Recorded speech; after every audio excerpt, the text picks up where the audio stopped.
सभी भाइयों को राम राम। सभी लोग कैसे हैं? उम्मीद है अच्छे ही होंगे।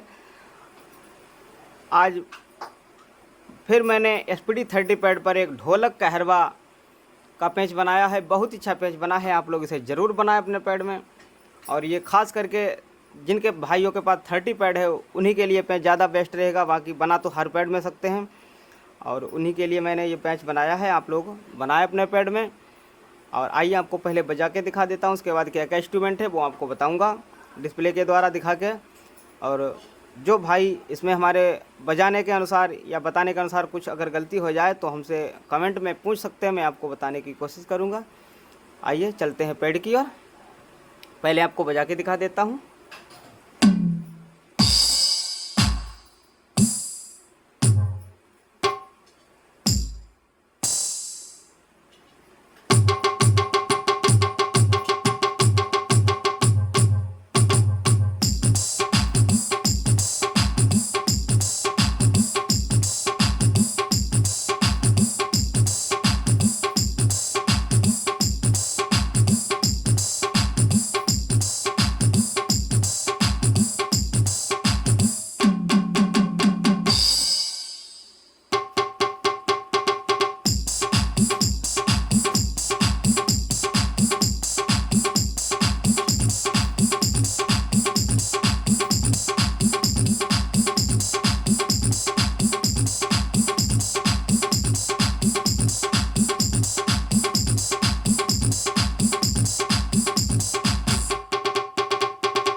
बहुत ही बजाने का आसान तरीका है, और इसे आप जैसे चाहें बहुत से तरीक़ों से बजा सकते हैं।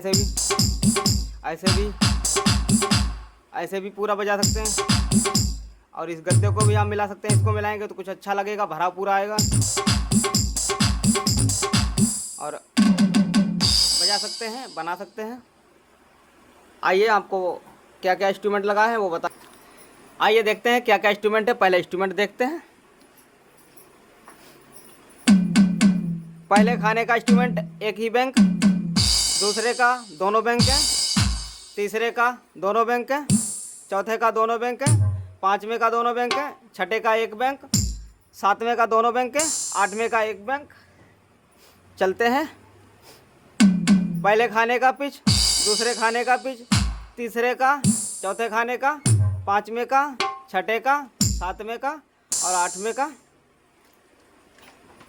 पहले का, दूसरे खाने का, तीसरे खाने का, चौथे का, पाँचवें खाने का, छठे का, सातवें का और आठवें का। पहले खाने का, दूसरे का, तीसरे खाने का, चौथे खाने का, पाँचवें का, छठे का, सातवें का और आठवें का। पहले खाने का, दूसरे खाने का, तीसरे खाने का, चौथे खाने का, पाँचवें का, छठे का, सातवें का और आठवें का। चलते हैं नीचे। पहले खाने का, दूसरे का, तीसरे का, चौथे का, पाँचवें खाने का, छठे का, सातवें का और आठवें का। वॉल्यूम देख लेते हैं। पहले खाने का, दूसरे खाने का, तीसरे खाने का, चौथे खाने का, पाँचवें का, छठे का, सातवें का और आठवें का। पहले का, दूसरे का, तीसरे का, चौथे का, पाँचवें का, छठे का, सातवें का और आठवें का। पहले का, दूसरे का, तीसरे का, चौथे का, पाँचवें का, छठे का, सातवें का और आठवें का। आप लोग अगर इसमें हमारे बताने के अनुसार आपको समझ में ना आया हो तो आप हमसे पूछ सकते हैं, मैं आपको बताने की कोशिश करूँगा।